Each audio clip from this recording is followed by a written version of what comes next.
네, 대선이 이제 열흘 앞으로 다가왔습니다. 어제 2차 TV 토론회를 마친 대선 후보들은 주말 내내 집중 유세를 이어갑니다. 이 범보수 진영 단일화를 둘러싼 신경전도 계속되고 있는데요. 이창근 국민의힘 하남을 당협위원장, 또 서용주 전 더불어민주당 상근 부대변인과 자세한 내용 짚어보겠습니다. 두 분 어서 오세요. 어서 오십시오. 안녕하세요. 예. 네. 이재명 후보는 오늘 자신의 정치적 고향이라고 했는 경기도 남부를 찾고요. 김문수 후보는 보수 텃밭인 이제 경북 지역 유세에 나섭니다. 이준석 후보는 수도권에서 이제 중도층 민심 공략에 나서는데요. 종반전으로 이제 대선이 다가왔습니다. 앞으로 선거 전략 좀 평가해 주신다면요. 그렇습니다. 최근에 이제 발표된 여론조사 결과를 보면은 이재명 후보는 하락세, 그리고 김문수 후보와 이준석 후보는 상승세이지 않습니까? 이 여론조사 결과가 아마 반영된 그러한 전략이라고 보는데요. 경기도 같은 경우는 사실 이재명 후보가 경기지사도 지냈고, 그렇습니다. 그리고 경기도가 지난 총선에서 전체 의석 60석 가운데 54석이 민주당이에요. 그 정도로 민주당 강세 지역이라서 아마 지지층 결집을 위한 그러한 노력을 더 기울이고 있다 이렇게 볼 수 있을 거고요. 예. 김문수 후보는 상대적으로 봤을 때는 이제 영남, TK 지역에서 많이 지지율이 올라왔지만 아직까지 여론조사 결과지만 60% 정도에 불과해요. 그리고 PK도 이제 끌어올렸다고 하지만 이재명 후보랑 큰 차이가 나지 않습니다. 마찬가지로 김문수 후보는 지지층의 결집을 더 다져야 되겠다는 그런 전략으로 봐야 되겠죠. 예. 그런 가운데 이제 남은 것은 김문수 후보도 빨리 수도권으로 와야 됩니다. 수도권이 여전히 저희가 취약한 만큼 더 국민 속으로 들어가야 되거든요. 그래서 빨리 지지층을 다지고 수도권으로 빨리 돌아오길 바랍니다. 예, 알겠습니다. 대선 레이스가 이제 종반전으로 다가왔습니다. 네. 선거 전략 평가해 주신다면요. 일단 1차 TV 토론이 끝나고 나서의 여론조사 추이가 지금 이제 뭐 각 당에서 분주하게 분석을 하고 있는 것 같고요. 뭐 수치로 나타난 것은 민주당은 좀 하락세로 좀 돌아섰다. 국민의힘은 좀 상승의 곡선을 좀 그리고 있다. 뭐 고무됐다고 하는데 뭐 사전투표처까지 뭐 골든 크로스를 얘기하는데 그건 조금 너무 과도한 예측 같고요. 예. 이준석 후보도 두 자릿수를 기록하는 그런 현상들이 나타나요. 예. 그렇기 때문에 지금 1차 TV 토론, 그다음에 어제 2차 TV 토론이 끝났기 때문에 아마 2차 TV 토론 그 마지막 이 며칠간의 여론조사에 올인을 하려면 지지층 결집이 필요합니다. 그래서 아마 이제 새 후보들은 다 지지층 있는 곳으로 달려갔을 거예요. 뭐 이재명 후보 같은 경우는 경기 지역, 그다음에 김문수 후보는 또 TK를 가서 박정희 전 대통령에 대한 생각 방문하는, 이게 이제 전형적인 여론조사 직결용에 따른 지지층 결집. 그다음에 이준석 후보도 지지층 결집입니다. 청년, 예. 노량진인가요? 어디 신림동인가 했던 그 예. 고시촌을 갔습니다. 예. 그러면 그것도 본인의 전통 지지층인 청년층을 일단은 잡아야겠다라는 것이라서 아마 어제 트위터론 이후에 각 여론조사 기관이 또 한 이틀, 3일간 특히 주말에 한번 여론조사를 돌렸을 것이고, 그게 28일 날 깜깜이 선거가 있기 전에 우리가 접할 수 있는 최신의 여론조사일 겁니다. 예. 그러면 결국에는 이 3일간은 자기가 가장 자신 있는 지지층을 껴안는 방식의 사전투표 전까지는 갈 것이고, 사전투표 이후로는 일단은 2차 TV 토론 이후에 여론조사 추이가 나오면 또 그때 가서 전략 수정이 있을 것으로 보입니다. 예. 지금 말씀해 주신 것처럼 대선이 열흘밖에 남지 않았기 때문에 지지층 결집을 노력을 해야 된다 해주셨어요. 그래서 더불어민주당 이재명 대선 후보, 현재 본인의 정치적 고향이라고 할 수 있는 경기 남부 순회하고 있는데 어떻게 보고 계세요? 뭐 당연한 전략이라고 봐야죠. 예. 그래서 이제 아까 말씀드린 것처럼 경기도는 야당의 강세 지역이기 때문에 거기 가서 더 표를 다지겠다 이렇게 봐지는데요. 하지만 이재명 후보가 지난 5월 12일부터 이렇게 유세를 쭉 봤을 때는 시작이 너무 느슨하다. 항상 10시, 11시 이렇게 시작이 돼요. 그래서 이것은 다 이겼다고 생각하는가?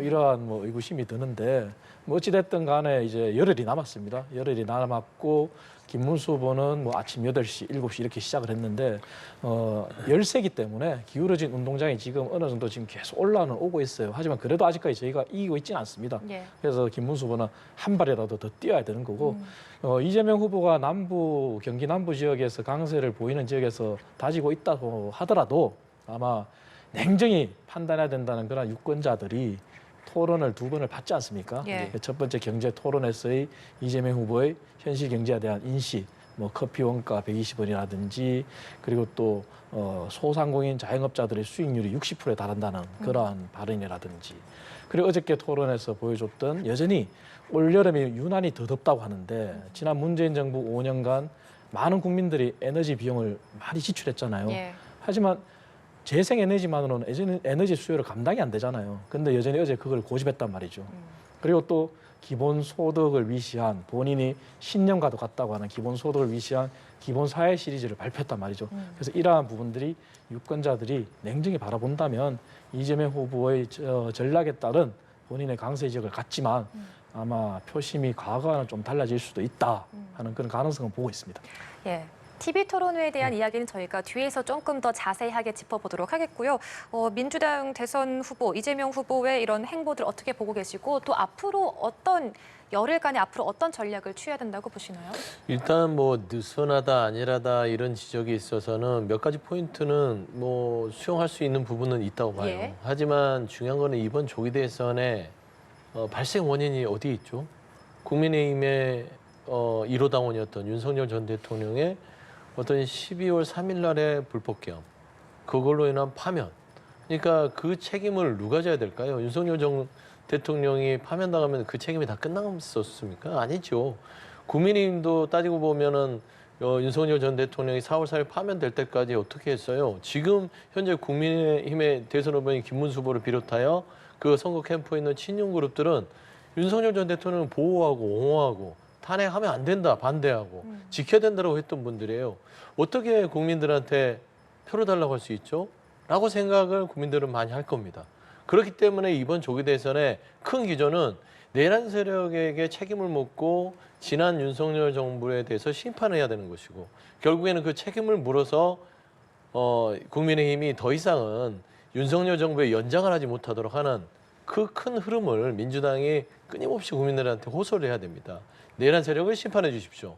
민주당이 부족하더라도 저희가 진짜 대한민국을 만들 테니까 기회를 주십시오.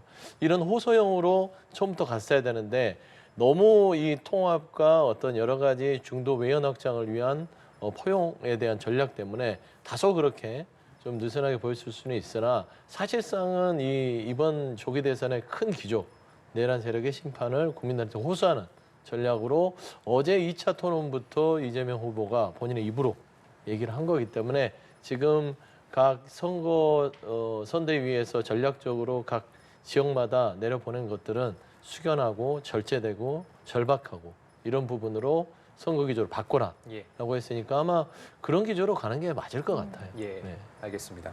앞으로 이제 선거 전략까지 제시를 좀 해주셨습니다. 서영주 부대변인께 요거 네. 먼저 한번 여쭤보겠습니다. 김문수 후보가 오늘 이제 박근혜 전 대통령을 만나는데요. 경북 구미에서 박정희 전 대통령의 생가도 이제 방문을 합니다. 네. 선거 기간 동안에는 이제 처음으로 박 전 대통령을 만나는 건데 어떤 메시지를 좀 들으려고 가는 건지 의도가 좀 궁금하거든요. 메시지 박근혜 전 대통령이 그렇게 막 활발하게 내는 분은 아니잖아요. 뭐 거의 그 불가에서 쓰는 선문답 하듯이 얘기하는 분이라서 그냥 가는 것 자체로 의미가 있을 것 같아요.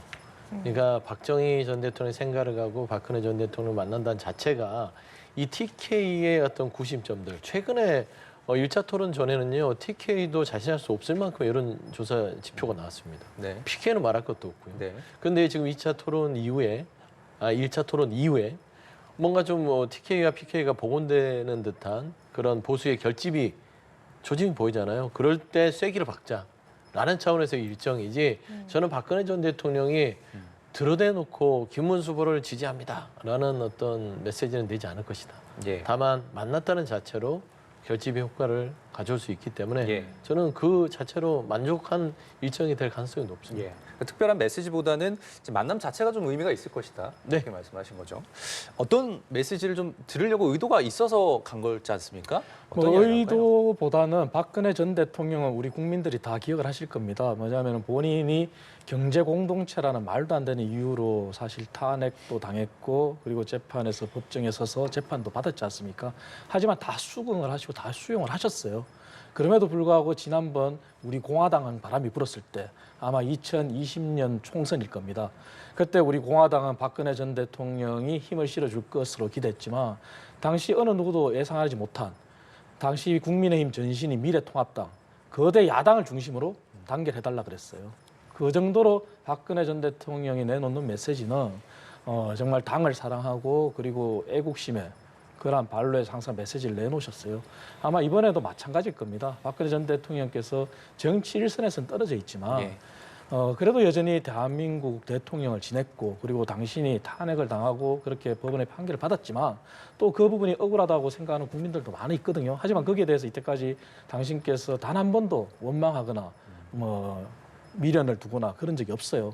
그러면 오늘도 아마 김문수 후보가 원튼 원치 않든 박근혜 전 대통령께서 메시지를 내놓을 거예요. 그 메시지라는 것은 아마 대한민국 대통령직이 가지는 그러한 고귀함 그리고 대한민국 대통령으로서 정말 무게감 그런 관련해서 아마 국민 통합도 왜 필요한지 그런 부분을 아마 여러 경로로 아마 예측할 수 있는데 박근혜 대통령 분명히 짧고 굵은 메시지 내실 거다. 예. 또 그런 것이 또 지금까지 우리 선거판에 임팩트도 있었고 아마 보수뿐만 아니라 정상적인 중도 시민들, 중도 국민들이 느낄 때는 아마 받아들이는 무게감이 있을 것이다. 저는 이래 봅니다. 네, 이렇게 각 후보들이 지지층 결집을 위해서 집중 유세를 벌이는 가운데 어제 두 번째 TV 토론회가 열렸습니다. 후보들 간의 거친 공방도 내내 이어졌는데요. 먼저 각 당 토론회 평가부터 듣고 대답 이어가겠습니다. 김문수 후보님이 상당히 안정적인 자세로 다방면에 걸쳐서 잘 토론을 하셨다 이렇게 평가를 합니다. 과거에 부정선거를 주장했다는 명백한 물증이 남아 있는데 나는 그런 적 없다라고 거짓말을 아무렇지도 않게 지금 하고 있습니다. 그때 가서 보겠습니다. 잘하면 됩니다. 이런 태도로 일관했다는 것은 매우 유감스러운 태도다 이렇게 볼 수가 있겠습니다. 구 여권 후보들의 적반하장 네거티브로 비전 경쟁이 왜곡되고 있어서 유감입니다.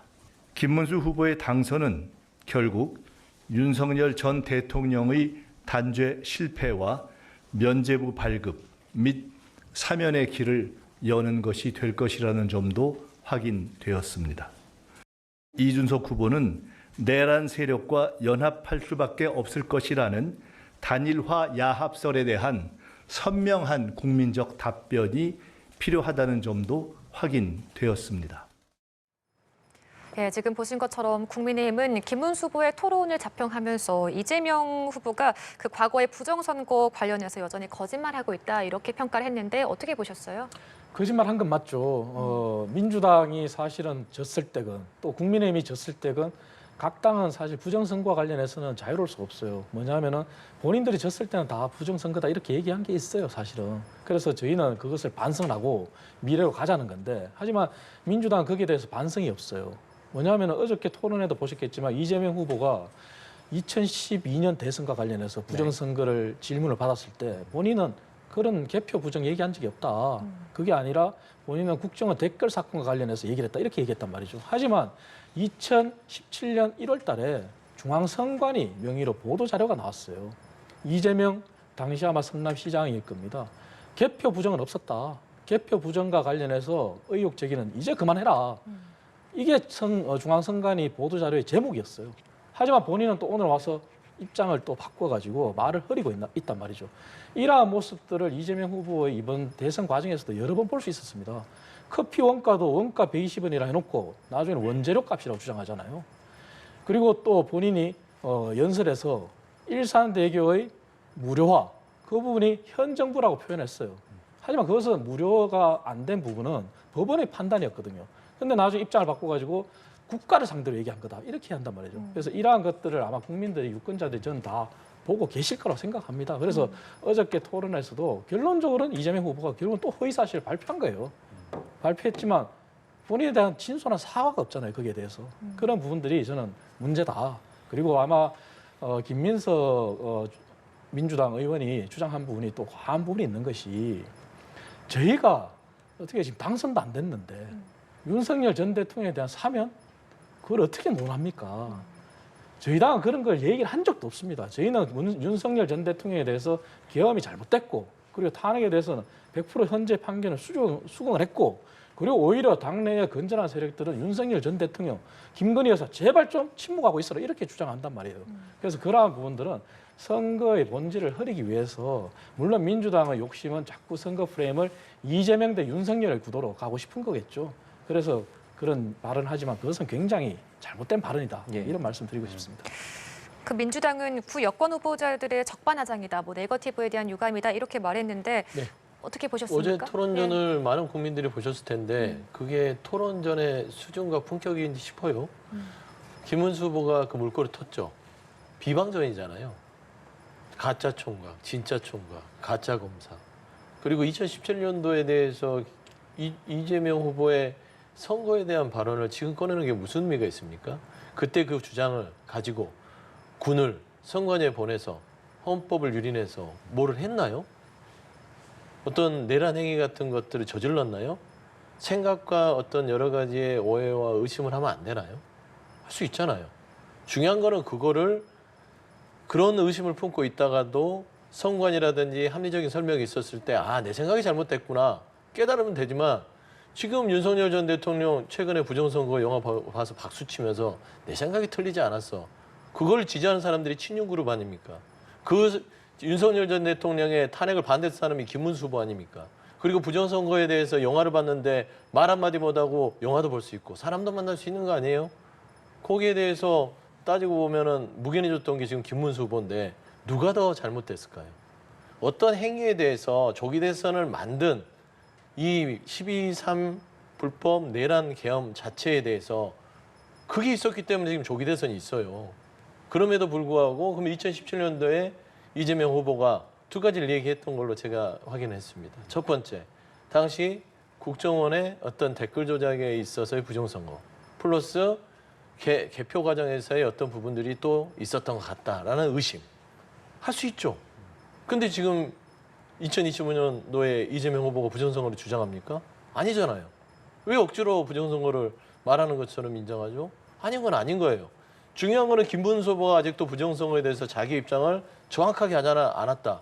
이게 더 중요한 거 아닙니까? 그래서 그게 누워서 침뱉기다라는 것이고 김문수 후보 뭐 법인카드 부분들 이재명 후보 공격하는데 본인은 도지사 시절에 지금 경기도 공무원노조가 정보공개 통해서 나왔잖아요. 양주를 60병씩 사서 의회 선물로 주고 법인카드 아닙니까? 업무 추진비로 5천만 원에 상당하는 상품권을 해서 어디에 줬는지도 모르는 그 상품권을 매입하고 이거는 제대로 된 법인카드 사용일까요? 그러니까 제가 중요한 거는 구도 자체를 바꿀 수 없어서 인신을 공격한 거는 좋으나 인신 공격 자체도 새로운 것도 아니라 지난 대선에서 이미 다 이재명 후보에게 썼던 거를 또 재탕삼탕하는 거 국민들한테 송구하지 않냐라는 좀 말씀을 드리고 싶고 한 가지 원전 사고에 대해서도 그렇습니다. 에너지 어떤 부분에 얘기를 하는데 팩트도 틀려요. 원전은 자연재해다. 후쿠시마 원전의 그 사고가 자연재해 아닙니다.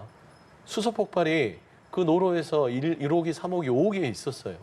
이건 그 원전 자체 위험성이 충분히 내재되어 있는데 그 인식 자체가 원전 어떤 정책이 필요하다고 해서 허위사실을 얘기하면 안 되는 거 아닙니까? 그래서 저는 이런 부분을 조목조목 따지는 것보다는 어제 사회 갈등과 어떤 봉합과 통합을 얘기했으면 그에 준하는 품격 있는 좀 토론을 했어야 되는데 오는 말이 곱지 않으니 가는 말이 곱지 않은 그런 상황이 돼버렸다. 예. 저는 그런 부분이 아쉽다 지적하고 싶습니다. 예. 일단은 어제 이제 사회 분야에서 TV 토론을 2차로 이제 이어갔는데 1차 토론 분위기도 사실 좋지 않았습니다만 한층 더 이제 격해졌다는 평가가 좀 있었고요. 이제 정책적인 부분보다는 네거티브 공방이 좀 많았다 이런 그 평가가 있었습니다. 이게 표심에는 어떻게 연결이 될지 좀 예상을 해주셨다면요. 물론 네거티브와 검증은 저는 구분해야 된다고 생각합니다. 네거티브는 사실은 잘못된 거지만 대통령직이잖아요. 그리고 대통령을 하겠다는 사람에 대한 것은 검증이잖아요. 그리고 과거에 예를 들어서 김문수 후보가 이재명 후보에 대한 부산대 병원에서 서울대 병원 옮긴 사실, 또 이재명 후보가 김문수 후보의 소방관과의 통화, 예. 이런 거는 사실 네거티브예요. 예, 예. 그건 사실 도찐 개찐이죠. 예. 하지만 그 외에 현재 진행형인 상황과 관련해서는 검증이에요. 그래서 이재명 후보의 재판과 관련된 사항이잖아요. 그래서 그런 부분들은 당연히 있어야 되는 거고 그 부분이 국민들이 정확히 아셔야 되는 거죠. 그게 민주당은 급기야 대법관까지도 법관이 아닌 변호사 자격이 없는 예. 사법시험을 통과 안 한 예, 예, 예. 그런 사람도 시민단체에서도 뽑을 수 있다는 그런 주장까지 했지 않습니까? 그래서 이런 부분은 검증인 거예요. 그래서 당연히 검증은 필요하고요. 다만 정책적인 부분에서도 뭐 일정 부분은 어제 다루지긴 다루졌어요. 그것이 이제 에너지와 관련된 부분인데 이 부분도 다시 말씀드리지만 에너지 비용 지출에 관한 우리가 과거에 아픈 경험이 있어요. 문재인 정부 5년 내내. 하지만 또다시 그런 걸 재현되지 말라는 법이 없거든요. 왜냐하면 에너지 수요를 어떻게 재생에너지가 다 감당을 합니까? 안 되잖아요. 원전을 폐기했다가 서유럽 국가들도 다시 원전으로 회귀하고 있지 않습니까? 그것은 기후변화 그리고 막대한 에너지 수요를 충당하기 위한 고유직책이거든요. 그런 부분들이 어제 검증이 됐단 말이에요. 그런 부분들은 국민들이 아마 판단을 하실 거라고 저는 생각합니다. 예. 조금 전까지 계속 말씀을 해주신 부분이긴 네네. 한데요. 이게 어제 TV 토론회가 어떻게 보면은 그 유권자들의 표심에 큰 영향을 미칠 것이다, 미치지 않을 것이다 여러 가지 이제 평가가 엇갈리거든요. 네. 어떤 영향을 좀 미칠 거라고 보세요? 일단은 뭐 어제 다 쏟아낸 것 같더라고요. 이재명 후보가 기본적으로 저는 국민들한테 얘기하고 싶었던 것은 이번 선거가 내란 세력의 심판의 선거다.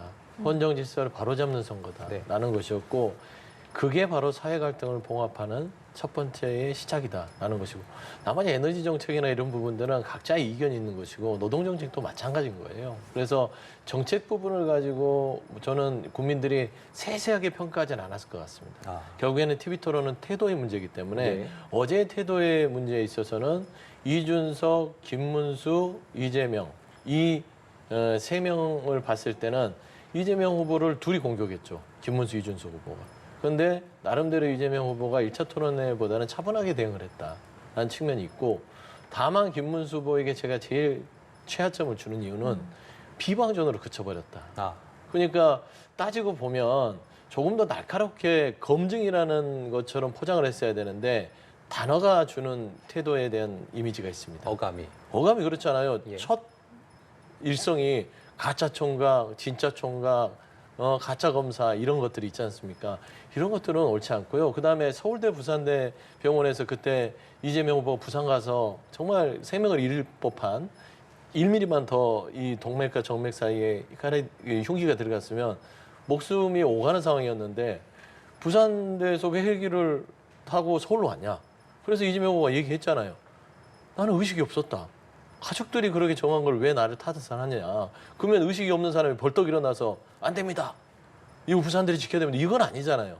이건 정치적인 어떤 레토릭으로 공격이 들어왔으면 그 정도까지만 해야 되는데 그걸 계속해서 이제 뭔가 부산 민심을 흔들기 위한 정쟁으로 쓰더라고요. 그래서 저는 그런 분들을 보면서 아마 국민들이 참 야박하구나 라는 평가를 받지 않았을까.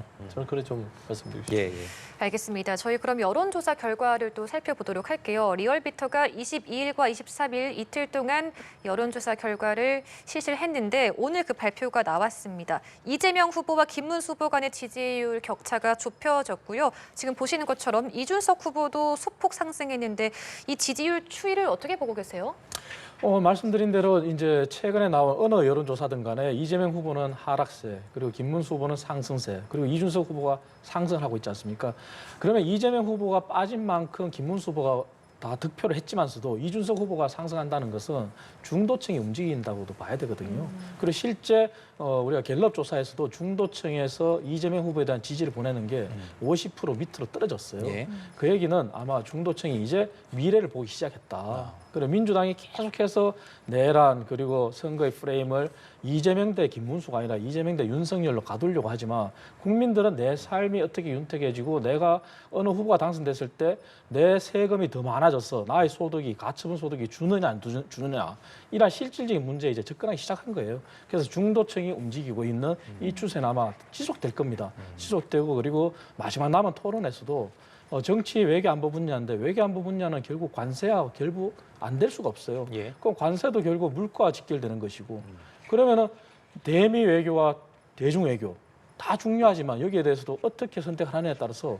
국민들 삶이 직접적인 영향을 미칠 수 있거든요. 왜냐하면 거시경제 3대 요소가 물가, 금리, 환율인데 환율 정책이 곧 관세하고도 연결돼 있단 말이죠.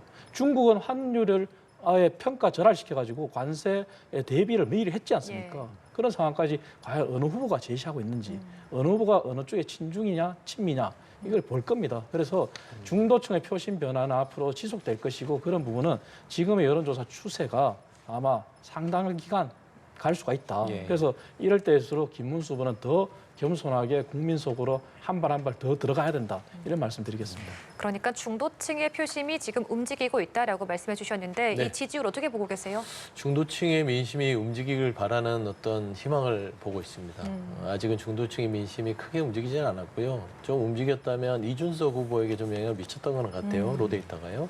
다만 그 잠깐 보수가 이탈했던 지난 그 초반 조기 대선의 전반기에는 TK, PK에서 정말 이재명 후보에게 역대 최고의 지지를 보내는 지표가 나타납니다.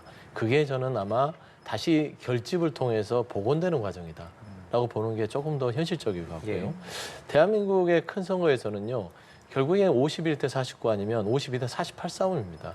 결국에는 우리 대한민국이 거대 양당 구조에서의 진영 논리에서 싸웠기 때문에 앞으로 선거일이 다가올수록 52대 49, 52대 48 싸움이고 결국에는 각 지지층이 고차가 된다고 봤을 땐 뭐 35, 40, 35, 40이면 부동층이 한 20%, 결국 20% 정도가 이 선거의 당락을 결정해 주는 거예요. 네. 그래서 결국 지금 현재 있어서는 정서적으로 조금 진영 대결이 더 진행될 가능성이 높다. 왜냐하면 보수층도 아무리 봐도 내란을 일으킨 그리고 내란을 옹호한 국민의힘에 대해서 정이 떨어지지만 그래도 남인가 이런 생각이 들 수 있어요. 정서적으로 그래도 찍어주자. 그래도 이번에 한번 그래도 기회를 줄까? 이런 생각들이 점점 더 무르익으면 사실상 뭐 한 자릿수로 좁혀지는 것들이 그렇게 놀랄 일은 아니나 민주당 입장에서는 구도 자체가 이렇게 명확한데도 이걸 두 자릿수 이상으로 유지하지 못하고 가는 것들. 이거는 캠프 내에서 전략적인 미스가 있을 수 있기 때문에 좀 전략적으로 섬세하게 각 지지층과 세대별 그리고 지역별로 무엇이 우리가 부족했는지 점검해서 가야만 아마 이번 선거에 대한 소기의 성과를 거둘 수 있지 않을까. 예. 좀 그렇게 생각합니다. 이제 남은 거는 이제 두 가지라고 좀 보는데요. 하나는 이제 3차 TV 토론에서 어떤 변수가 있을 것인가, 또 네. 보수 진영에서 단일화가 이루어질 것인가, 이렇게 두 가지를 보입니다. 김문수 후보하고 이준석 후보의 지지율을 이제 산술적으로 합산하면 이재명 후보의 지지율을 조금 이제 근소하게 오차 범위 내에서 앞선다라는 분석이 있어요. 네. 물론 이제 이준석 후보는 단일화 없다는 입장을 이제 고수하고 있지만 네. 만약에 단일화가 된다면 이게 어떤 영향을 좀 미칠지, 또 단일화가 안 된다면 왜 안 될지 이런 것도 한번 짚어주실까요? 그러니까 이제 간략하게 말씀드리면 이준석 후보와 김문수 후보의 단일화는 1+1이 2가 안 될 가능성이 가장 높습니다. 왜 그러냐면 구조적으로 탄핵을 찬성한 쪽은 이준석 후보고 탄핵을 반대한 쪽은 김문수 후보다. 아주 단순하게 나누면요. 예. 그러면 이준석 후보의 단일화를 통해서 표가 탄핵을 반대한 쪽으로 가느냐. 그게 아니라 그 나머지는 탄핵을 절대 반대할 수 없고 찬성해야 된다는 지지층은 이재명 후보 쪽으로 올 가능성이 높죠. 그렇기 때문에 단일화 효과가 1+1이 2가 되지는 않을 것이다. 두 번째, 선거일이 다가올수록 이준석, 김문수의 단일화는 0으로 수렴할 가능성이 높습니다. 왜 그러냐면 이준석 후보가 계속해서 규정을 해버리잖아요. 이번 단일화는 내란 세력과 손잡는 것이다.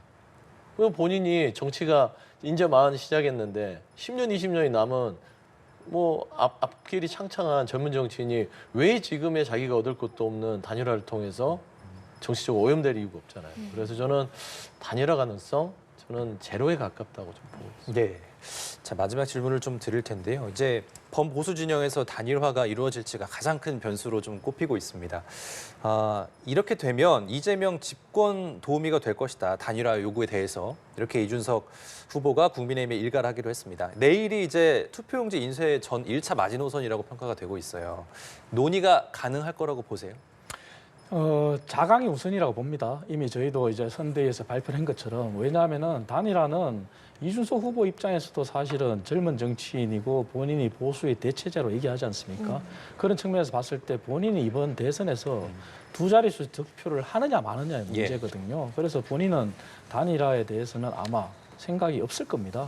그렇다면 저희 당도 그러한 단일화에 목을 맬 이유가 없는 것이고, 오히려 자강을 통한, 그리고 어떻게 미래를 보여주고 과거를 반성하고 정책 비전을 보여줘서 중도층의 민심을 더 얻느냐가 문제죠. 그리고 숫자에서도 보여주다시피 3자 대결이 양자 대결로 갔을 때 이재명 후보가 어느 여론조사든 50%가 넘어요. 그 얘기는 정치공학적인 단일을 자꾸 얘기하는 사람들 주장인데 예. 이준석 후보의 지지율이 다 김문수 후보로 갑니까? 안 가거든요. 김문수 후보한테도 일부 가지만 일부는 이재명 후보한테 가는 거예요. 그러면 그거는 중도층이라 볼 수 있는 거거든요.